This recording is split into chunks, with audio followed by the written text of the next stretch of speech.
Hey folks, how you doing? It's a real international audience today. So literally I am going to say good morning, good afternoon, good evening. So I want to cover all of my bases. So I hope that everyone's doing well today. Let me just start by quickly setting the scene of what we're doing. This is our fourth in our series of a recruiting gym, job and cloud collaboration, and we are going to be talking about all things AI. I'm really excited. And the reason why we've got a slightly different time today is our guest, the lovely Lee Whitaker, is actually sitting in Sydney in 94% humidity at the moment. So us South Africans can identify, but I don't know if the Northern Hemisphere can identify with those kind of conditions. So what I'm going to do is I'm going to ask Lee to introduce herself, Mikel to introduce himself, and then we have got some awesome discussion points that we want to discuss that are going to help you with your AI in the recruitment space. So Lee, over to you. Thank you so much, Vanessa, and thank you to Jobin and the team for having me on this webinar. And as Vanessa said, this is a good afternoon, good evening, good morning type situation. Thank you all so much for joining, and for the Australian clients of mine who are watching this later, I hope you really do enjoy this. My name is Lee Anne Whitaker. I am a co-founder of Hyper Automate Consulting Services here in Sydney, Australia, and I'm about to hit my 20 years in the recruitment software industry. So coming through Broadbean job posting, Seek, the major job board here, and then 7 years at Kylo Partners, implementing Bullhorn, and really focused on technology, automation, and AI for recruitment agencies. Excellent. Thank you so much, Lee. Appreciate it. Mikel, over to you. Yep. I'm a co-founder at Recruitment Cloud. I primarily specialize in, customer success. So I'm, highly experienced with, user workflows, kind of how to help out in actually helping implement kind of AI-related workflows with actual live functional kind of software that allow you to directly scale your system and improve your efficiency. Excellent. Thank you so much. So let's hear from you guys. Let us know where you're dialing in from. Just a short introduction to myself. I'm one of the trainers that is in the recruiting gym. I'm based in South Africa. And what I do is I'm a talent sourcing trainer with a very keen interest in AI. I'm running more AI workshops than anything else at the moment, which is why when we had the opportunity to start running these AI webinars, this was something that I jumped at immediately. So without any further ado, what I would like is, Mikel, Lee, when you get a chance, when you're not speaking, drop your LinkedIn links into the chat, or maybe we can get Angela to do that for us. And then people can connect with us, because I'm sure that they're going to have quite a few questions when we finish this. So Lee, first question over to you. Really, really interesting times at the moment, isn't it? I find that I sit down at my desk and every day there's something new popping up. There's more layoffs, there's things happening in the recruitment industry, not all AI related, but a lot of it I think is actually AI related. So what is your take on the state of recruitment at the moment, and how do you see things in your from a global perspective, because I know that you work globally too? Yeah, thanks, Vanessa. And that's a really probably great question to kick us off, kind of bit of the lay of the land. And I think a lot of around the world, people are reporting that kind of there's this really interesting space right now where we've got a shortage of jobs and a shortage of candidates, but also a lack of productivity. Salesforce actually reported that at their conference in Sydney yesterday, that there's a real kind of decline or almost grind to a halt in some countries kind of in productivity. And that's really been seen all the way through, from less jobs going to recruitment agencies, from it becoming harder to fill the roles, and from the roles that you're kind of been given, not your kind of simple ones that used to be the ones the run of the mill. It's, a really challenging time.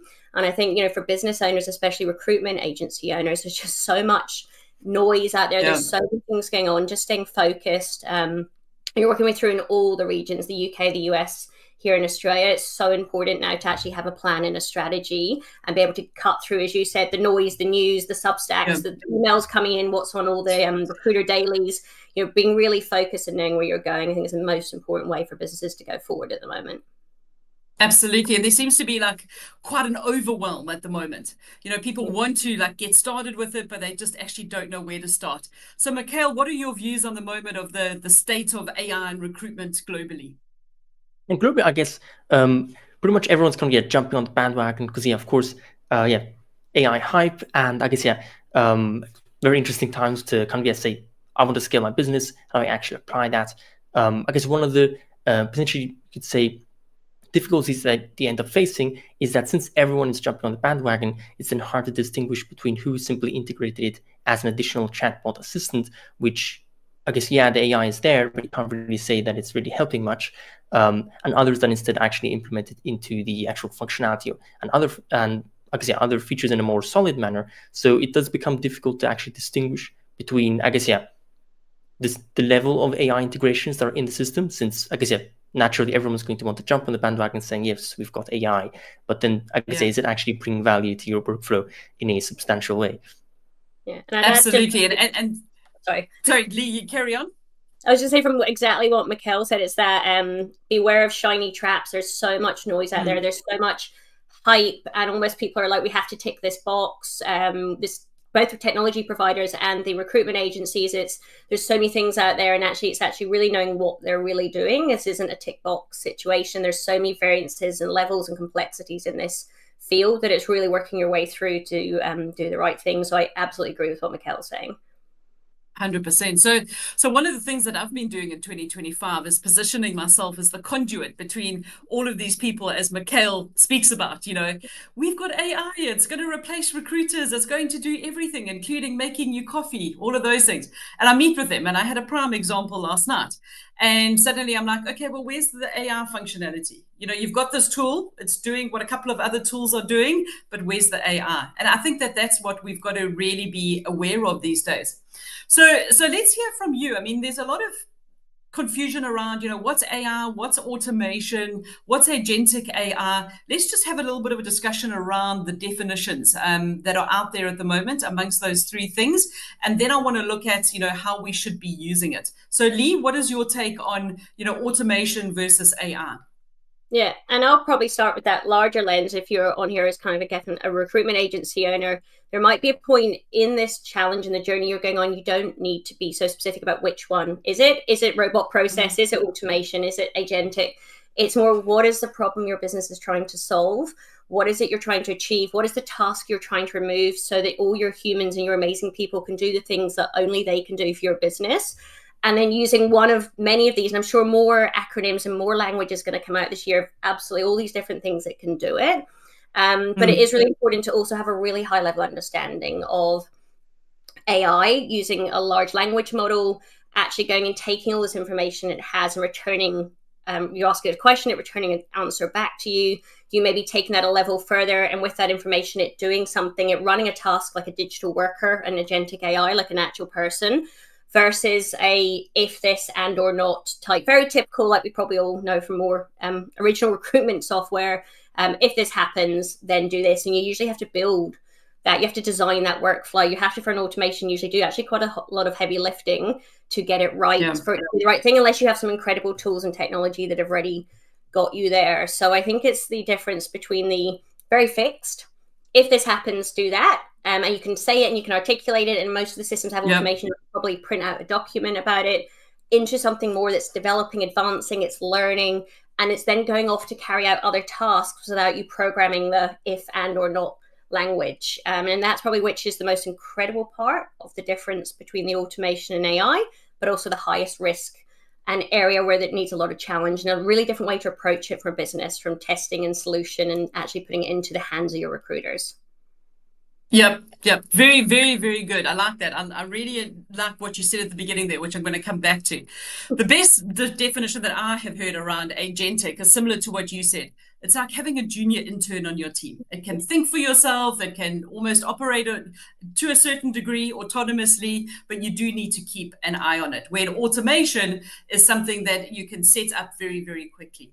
The thing that you said at the beginning there, Lee, which I just really want to hone in on, is I really encourage people in this industry to identify the problem and then figure out what are you trying to solve. Because the problem is, it could look different for so many different organizations.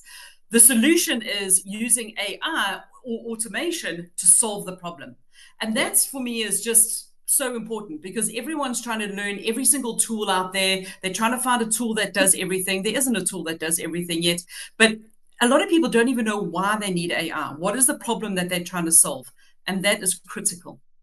Yeah, and I'd probably add to that, if you wrap that up a level, if you are really at that top level in a business and you're in the senior team, whether that's at board level or you're actually a smaller business and you're a recruitment agency owner, this needs to come deeply starting from your business strategy. What is it? Start with your people. This isn't a technology decision. This is a people decision. Yeah. What makes you unique? What are all these incredible things that only your agency does and your people? And then what are all the things they're doing that are not those amazing things? That list of other tasks, other work, things that maybe you might have brought in an assistant, a researcher, a junior intern in for, and then write those problem statements and have them.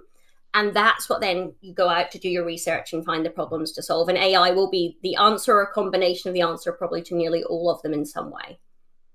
Absolutely, 100%. And that's really important.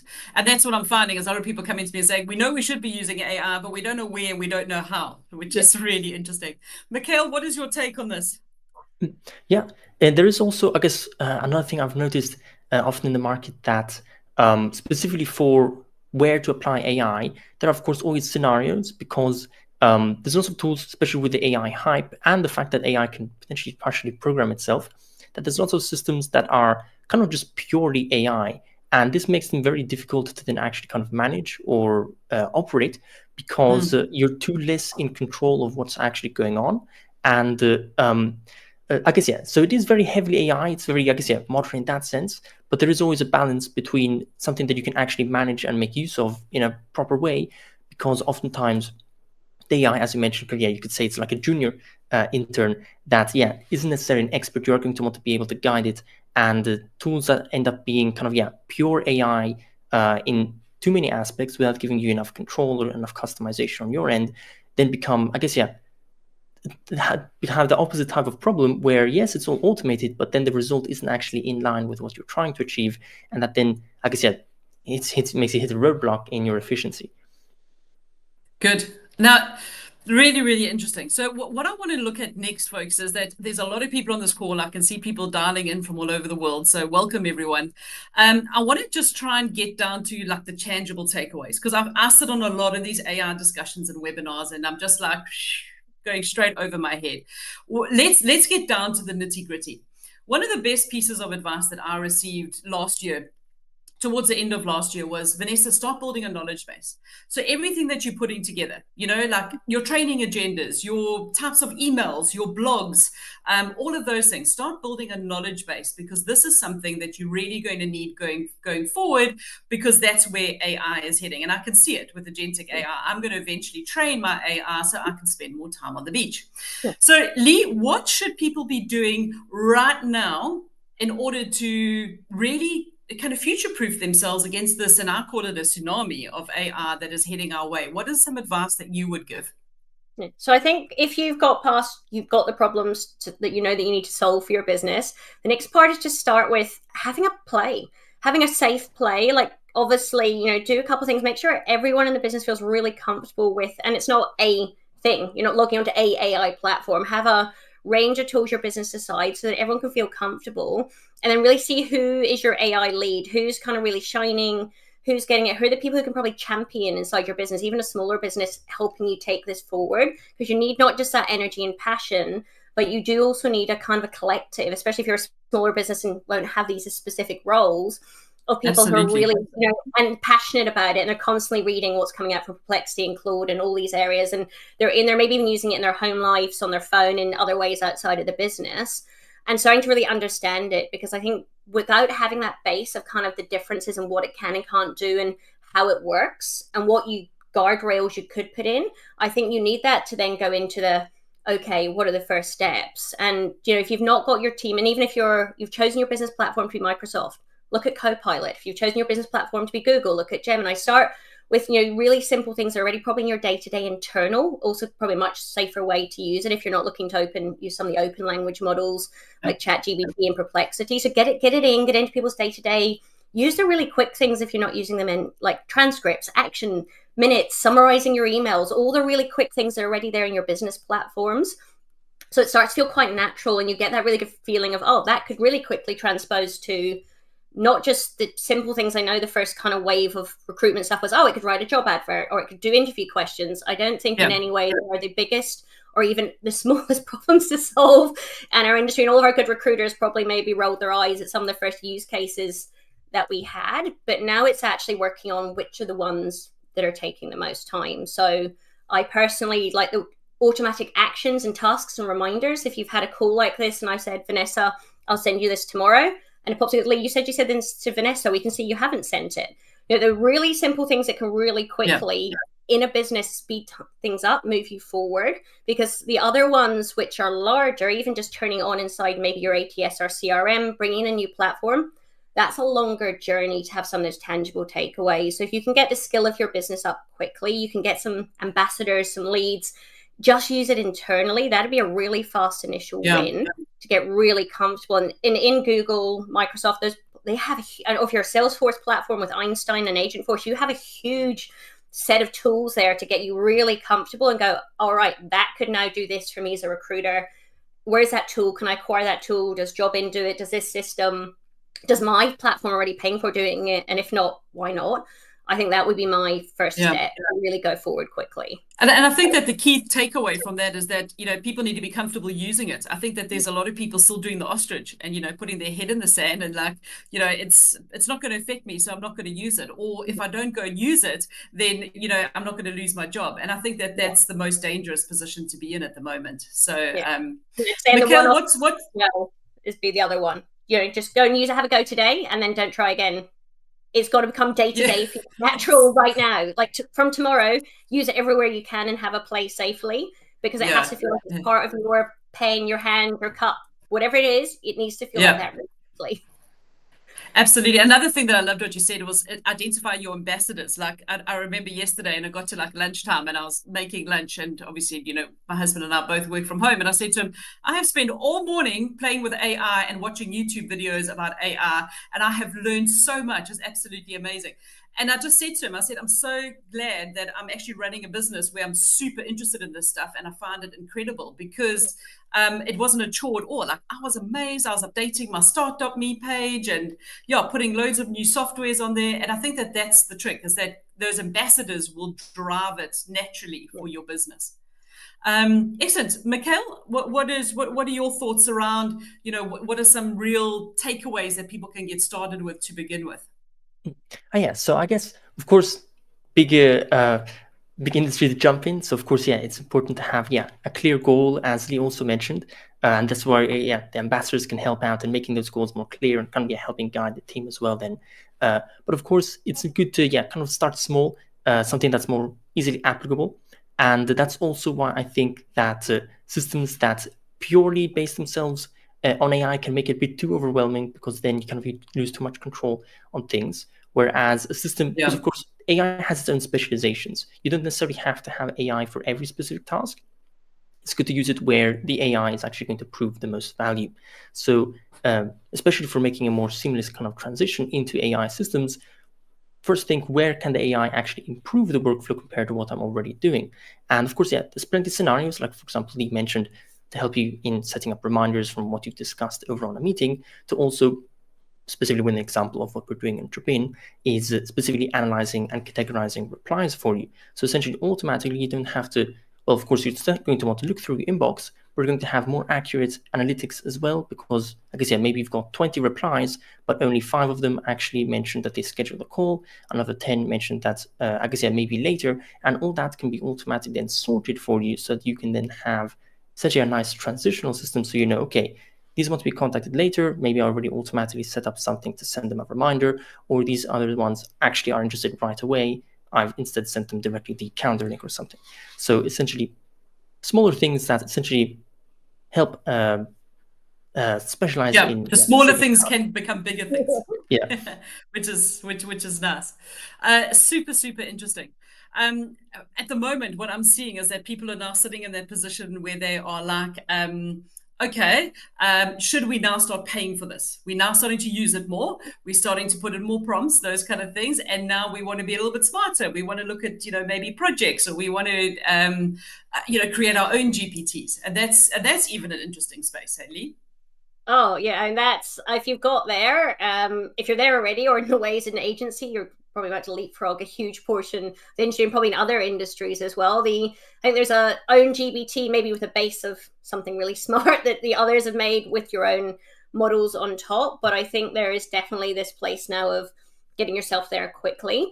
Yes, and yes. then looking in how you keep going forward from there. This is probably the first time it's not a, oh, we've gone to SaaS, tick the box. Oh, we've got a mobile responsive website. If you think the 20 years of the journey of us all in recruitment software, there's been all these tick boxes, and we got there and you could almost just not do anything for a while. This is not a tick box now. This is an open, grayed out. There'll never be a possible end to it based on what it's doing and how it's performing in the growth, not just the hype, but the ongoing future for it in the digital labor force. So it's now setting something up for the first time ever that's continuous for a business. You're gonna have to actually become this like product house yourself, and you're meant to be recruiters and business owners, and you're gonna need to develop and keep moving forward. Like, this is a product roadmap inside your agency, and that's exciting. But there's also, as you said, there's so many things like just creating your own models and things that people may need to explore. Is you need to keep, again, trying not. And it's so interesting because that's becoming almost like a business now. Like, there's loads of people out there who are,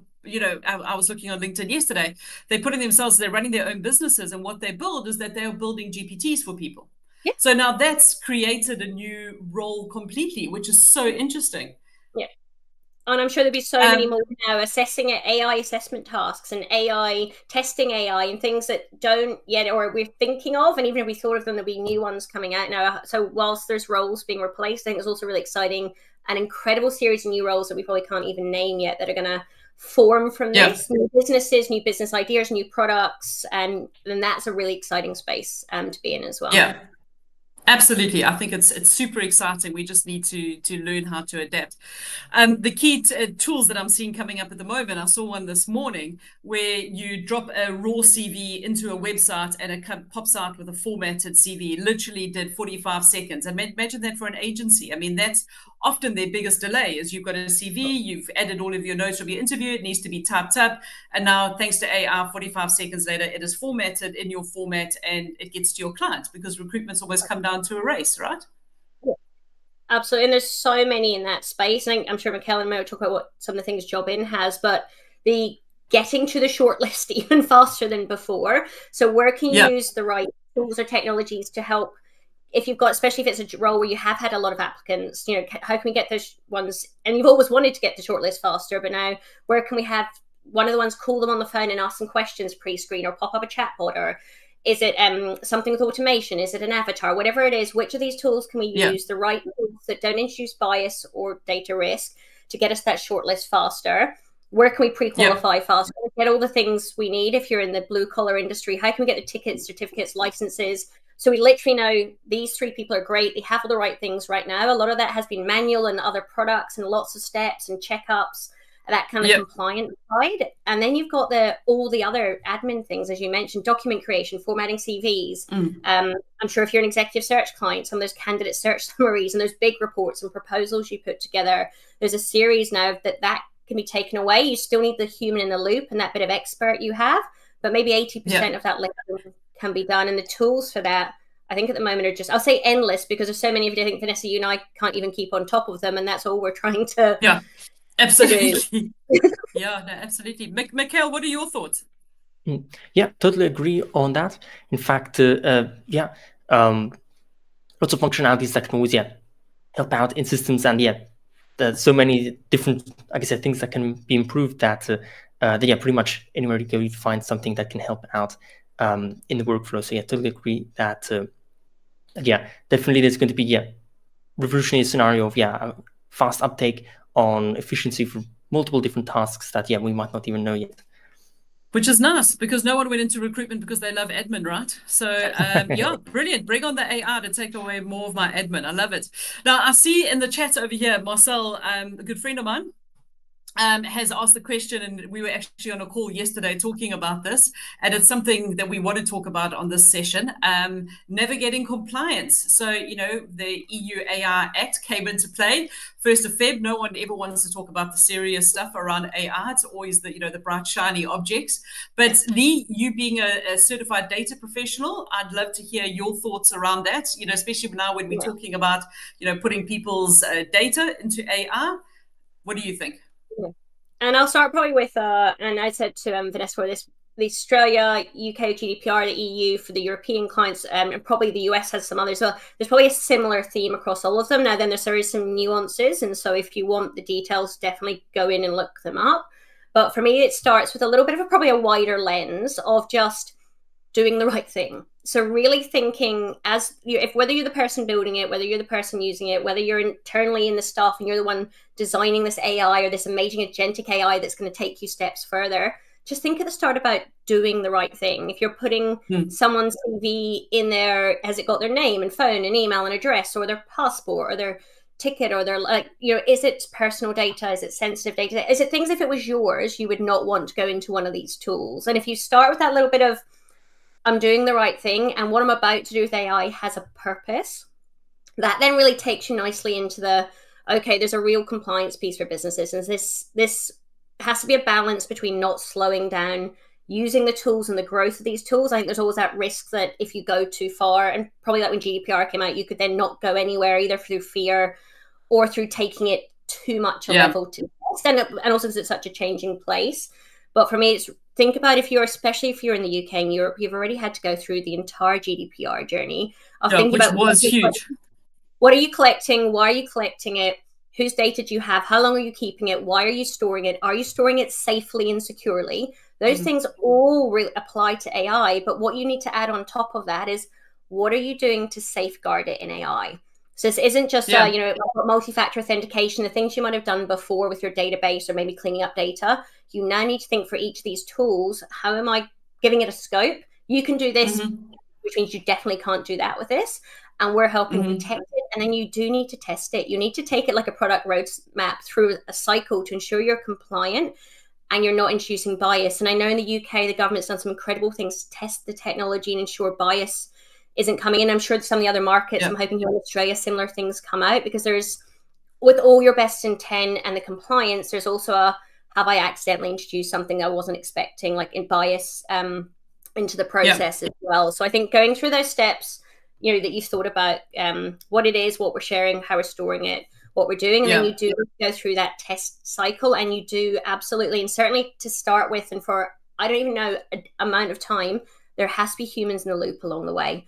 Not just at the start, but whatever part you go, especially if you're adding another automation, an AI, maybe an agent, you need to have your humans in the loop along the way, especially a lot more at the start, little pop-ups and checks. Is this right? Does this look right before we do this next step and send this data? And that especially applies when you're using CVs, compliance data, anything that is in that group. So it's, I don't want to scare people and you don't want to stop the growth, but just if you start with a really good caveat of think about what it is you're doing and what you're putting in there, I think that's a really good place for a business to be, and talk about it with your staff. This isn't a hidden thing.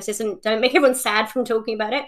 Have really good conversations with all your recruiters, with each other, and then work on it together. Because I think you can find a balance between the acts and the compliance. Absolutely. And using these amazing tools that will absolutely help the agencies and everyone go forward in the world.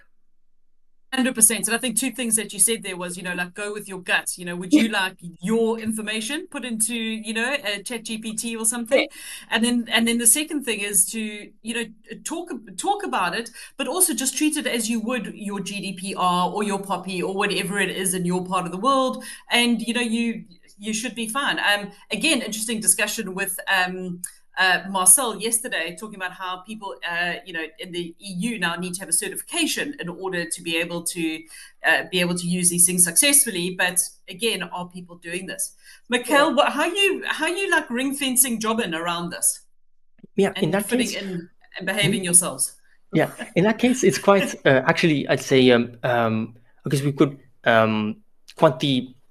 Well, not advantage is not the correct term, but essentially, we're quite a step ahead compared to most systems, since a lot of systems that are purely built on the purpose of just introducing AI to just kind of jump specifically on that AI bandwagon is, like I said, then facing difficulties because they never actually implemented enough systems, because that's actually a lot more difficult to implement systems or essentially a UI for you to actually interact or correct the AI. It's mostly just kind of add a prompt, hope you wrote the prompt well, not necessarily a prompt oversimplification, but it's essentially hope that you communicated the task well, and then, like I said, leave it to the AI without any way to actually kind of modify it halfway through or to just correct it.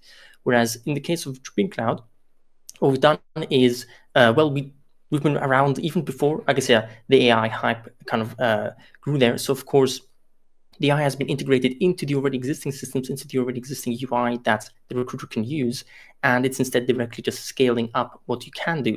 So the entire system for essentially setting up what criteria I want to screen a contact by, or what data is important to me, is instead enhanced by the AI rather than having to leave it entirely to the AI. So in the contrary from, I guess, most systems, or I guess most of the worries that you would have with AI, Drupal is actually able to minimize bias by helping enhance or even broaden searches that maybe the recruiter themselves may have added with, I guess, maybe limiting factors, mostly because maybe they didn't know well enough the industry, and AI can help in giving semantically similar variations to that, or even in just expanding things by allowing it to filter not just by strict scenarios like what they have in the role or what they have in skills, because who knows how they kind of wrote their profiles, what they wrote in their CVs. You never know, they might actually express themselves differently, so the AI can help in essentially looking through multiple part of the profile to make sure that even if they worded it differently, you'll still be able to actually find them fitting, because otherwise there's also that kind of problem where everyone is kind of just going into a pattern of writing their profiles in the same way, because they know that if they don't write it in that same spot, they're going to miss out on those, I guess, filters from other systems that are then going to just limit them and just kind of we hear that a lot. Yeah. Yeah, that's the thing. Okay, so before we move on to having a little bit more of a deeper dive into Jobbin, let's just have a look at one of our last discussion points that we wanted to look at.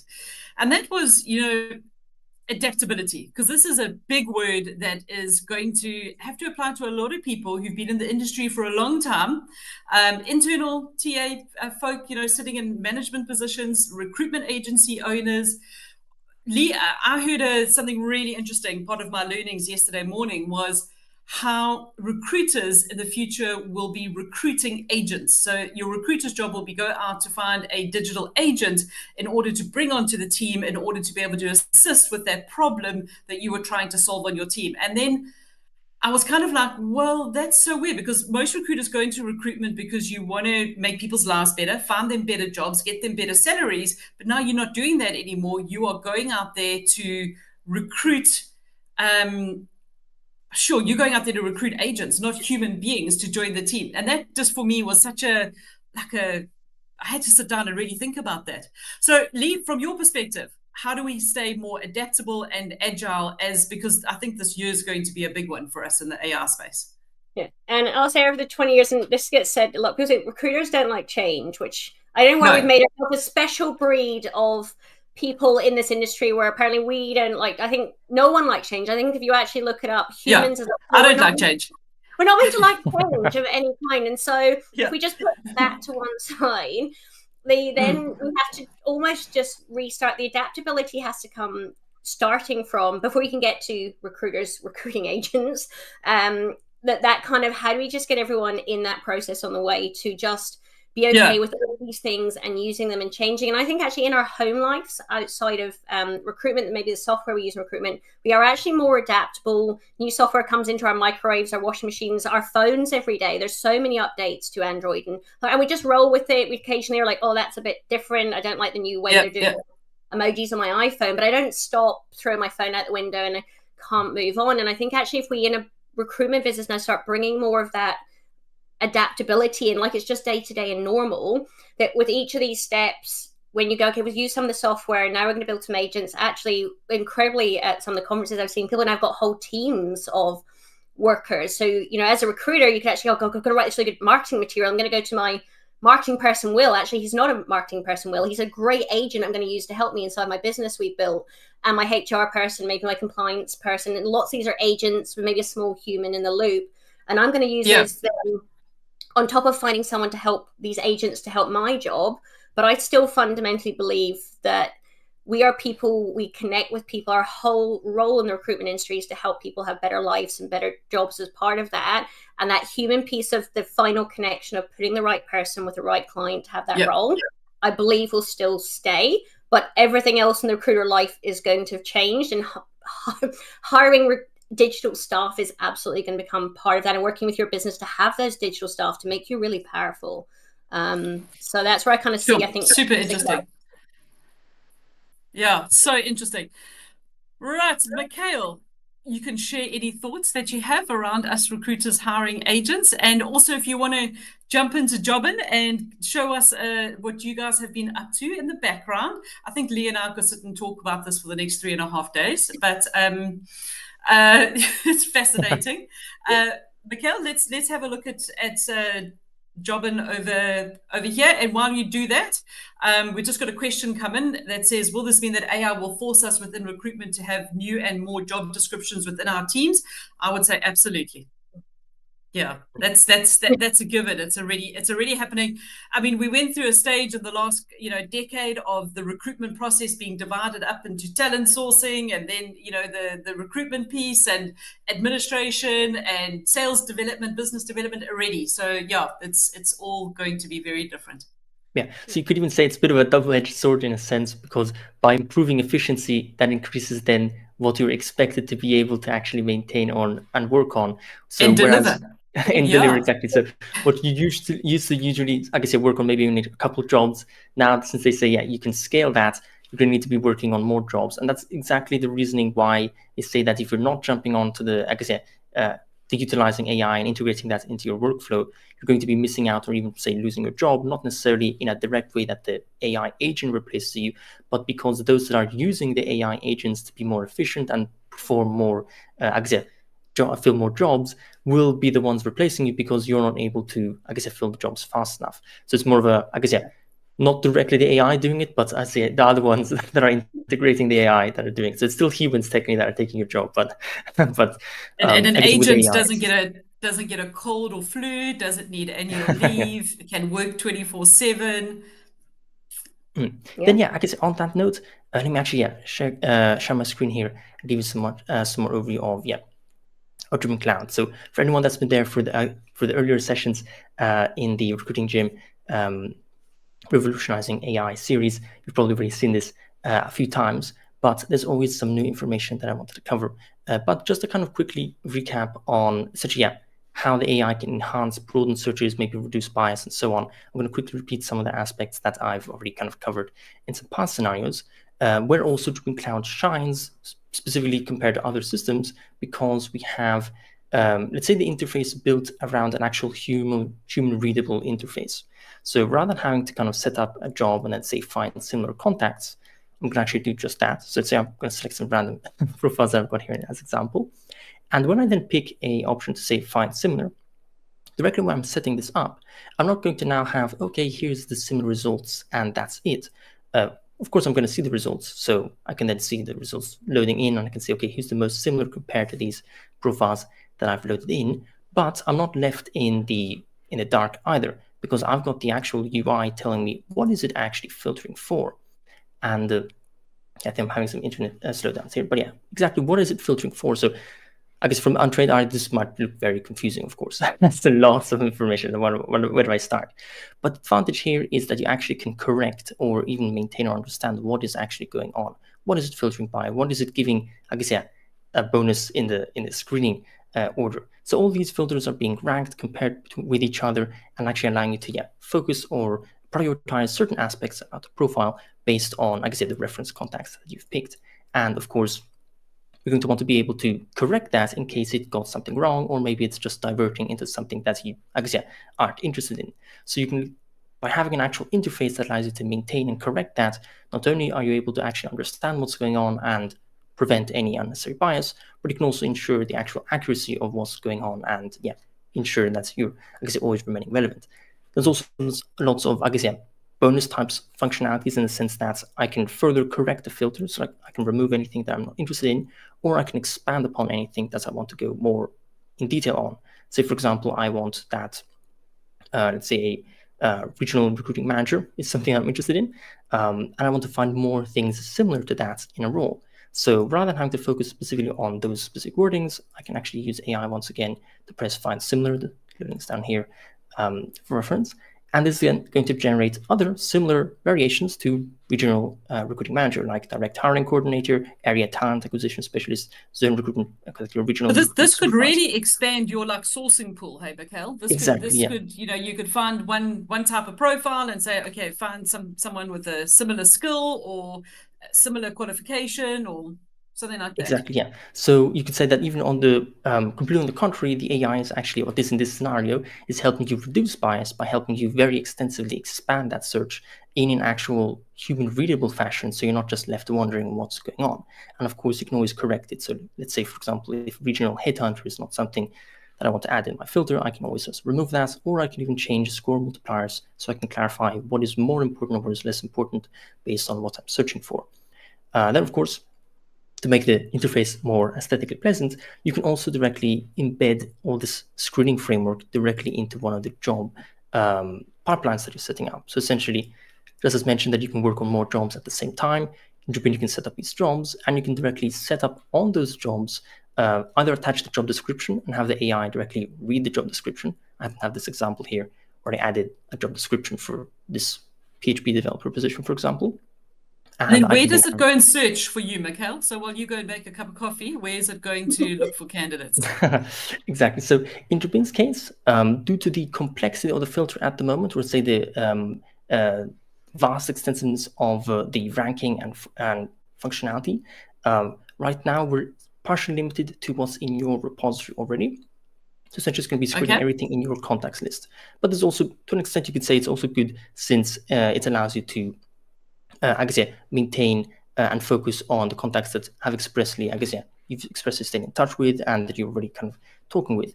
But as far as finding new profiles, the AI, this is something we're potentially going to want to further expand on. But of course, we do have lots of sourcing options for finding profiles from, say, LinkedIn searches, Google X-rays, and so on. Though these are, let's say, less in-depth, let's say, less advanced as far as the sourcing, since for the most part, say, for example, LinkedIn filter isn't going to allow you to set up a filter framework with ranked keywords and they're probably not even going to allow you to add that many keywords in a filter. There are some limitations in that case where an AI agent would definitely help save time. So in due time, we're going to want to add something, similar like that to help even further expand the search. And then the nice thing with Jobit is that once you identify the people, it actually has that email campaign tool built into it, where you could personalize what you want to say, personalize your outreach, and reach out to candidates at scale. And I just Mikel and Vanessa as well. What I love to see is Jobin are building this up in sections. So you had a deep understanding before AI searching contacts, what people are trying to do, what recruiters are trying to do to reuse their database, not go out to paid advertising, use the people they've already acquired, find better ways to search. Even before this, when you had to be a Boolean black belt or know how to be a filter and search and coding ninja, you're taking the right steps with AI to do some of that heavy lifting, but also still let recruiters tweak it, which they'll have much better knowledge and experience at.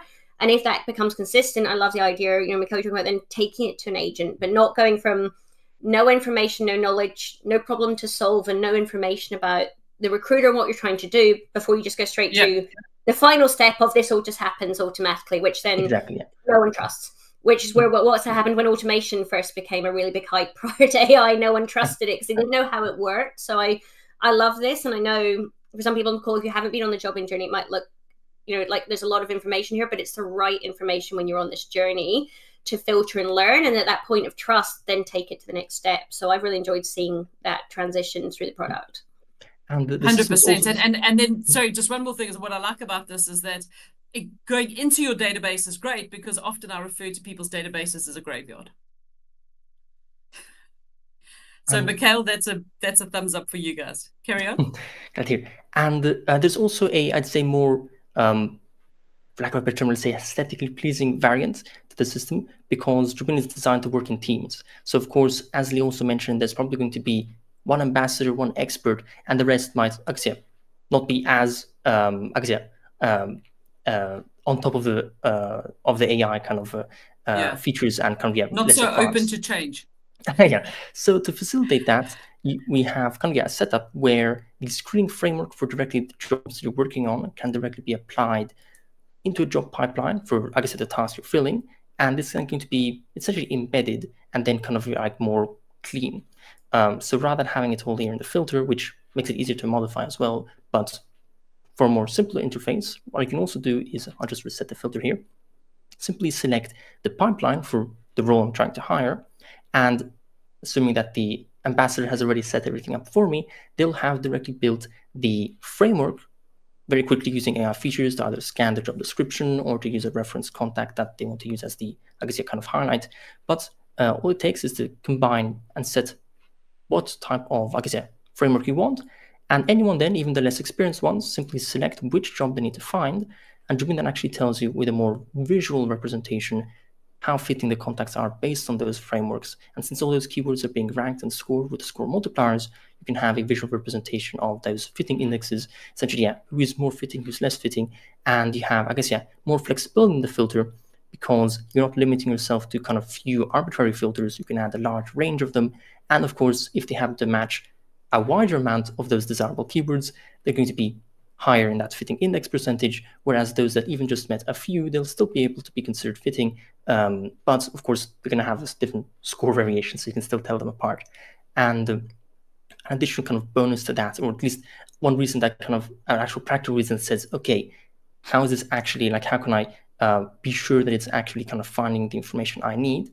And kind of, the foothold, the baseline for that entire concept is the actual data available is very solid.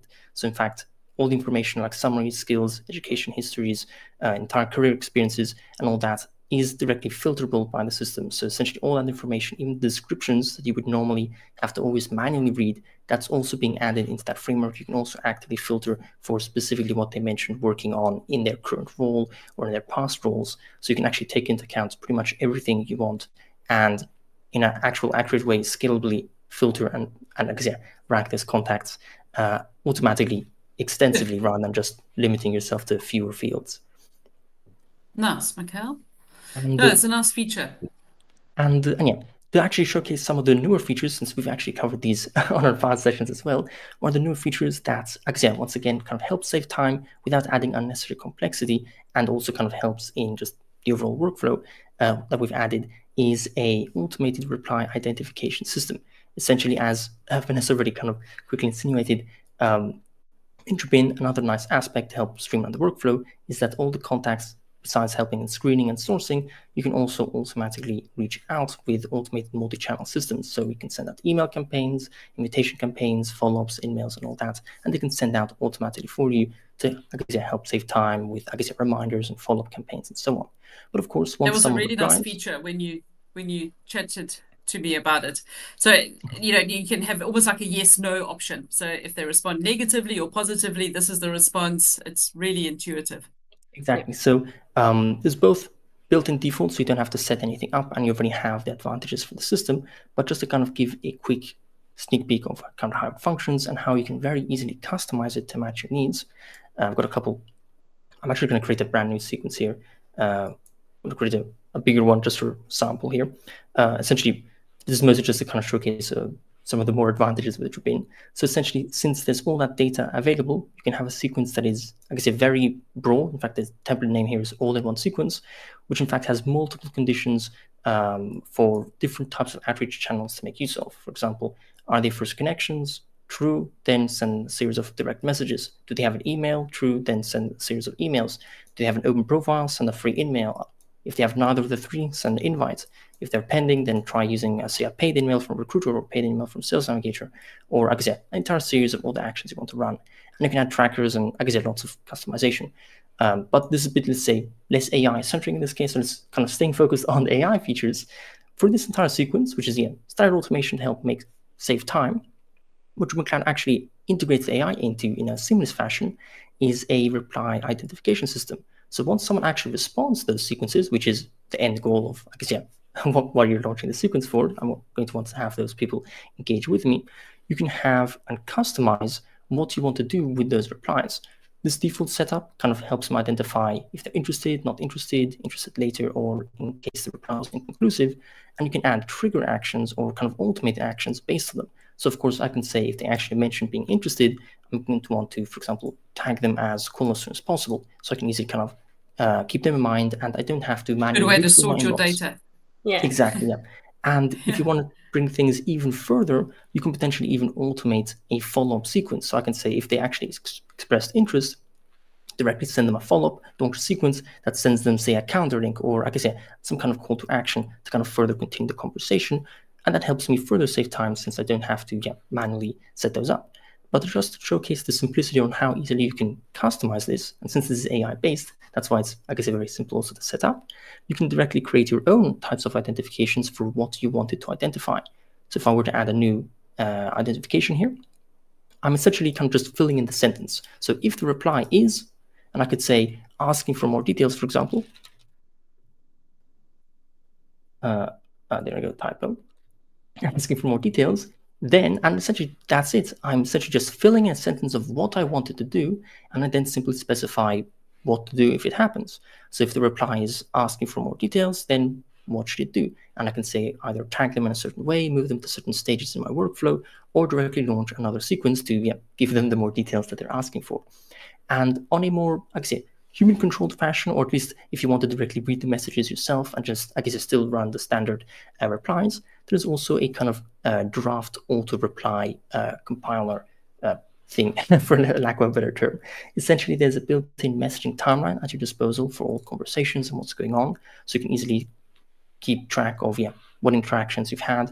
In this case, it's a bit of an example. Work groups, I don't actually have any conversations going live here, but if I didn't have a conversation, I'd be able to see it here in this messaging timeline.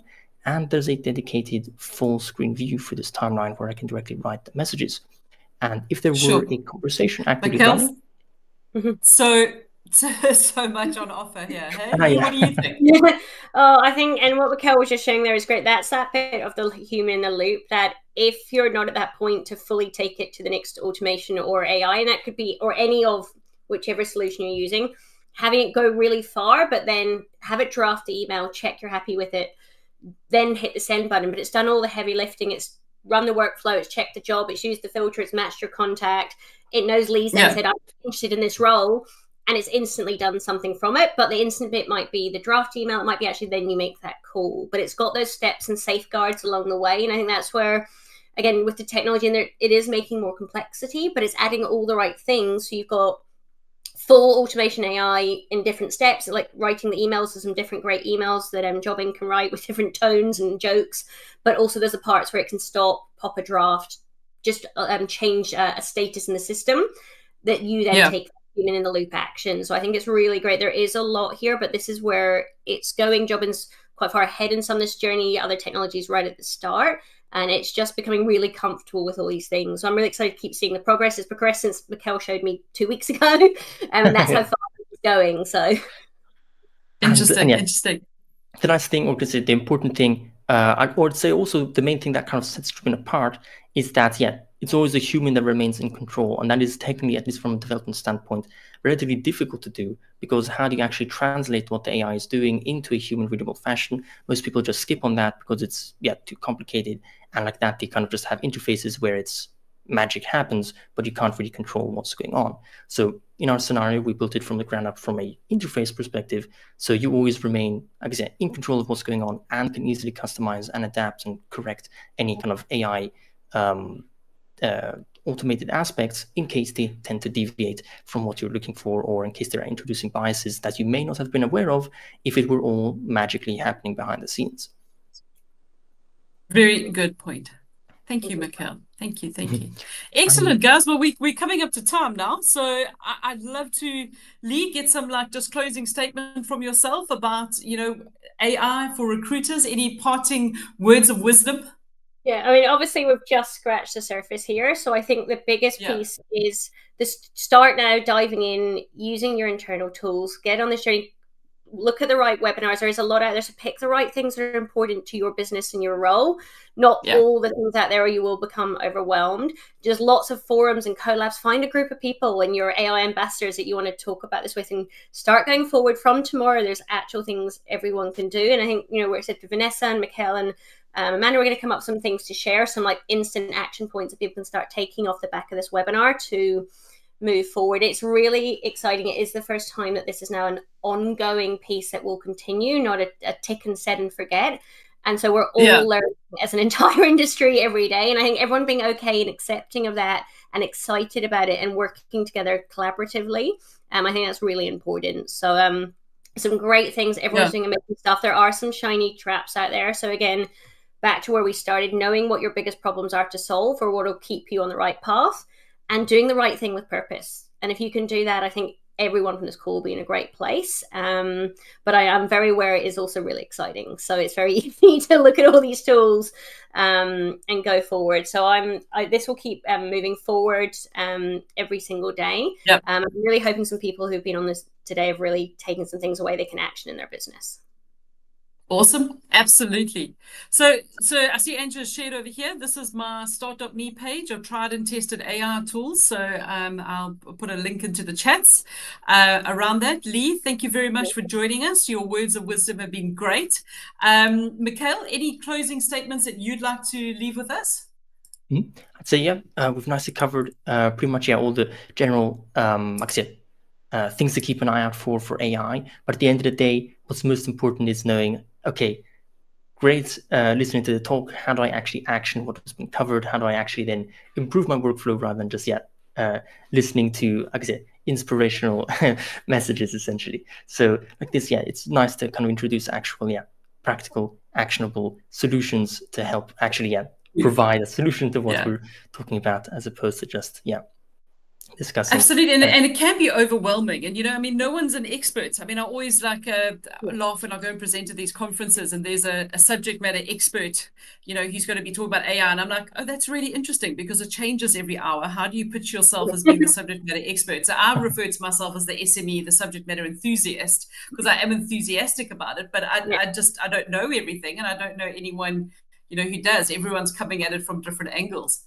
So I just want to thank you for your time. Thanks to the Recruiting Gym. Thanks to Jobin for the sponsorship of today's session. And Lee, thank you for your time. You now can jump in your swimming pool and head to bed. Mikel, thank you very much. And I look forward to seeing everyone soon. Thank you so much. Have a good day. Pleasure.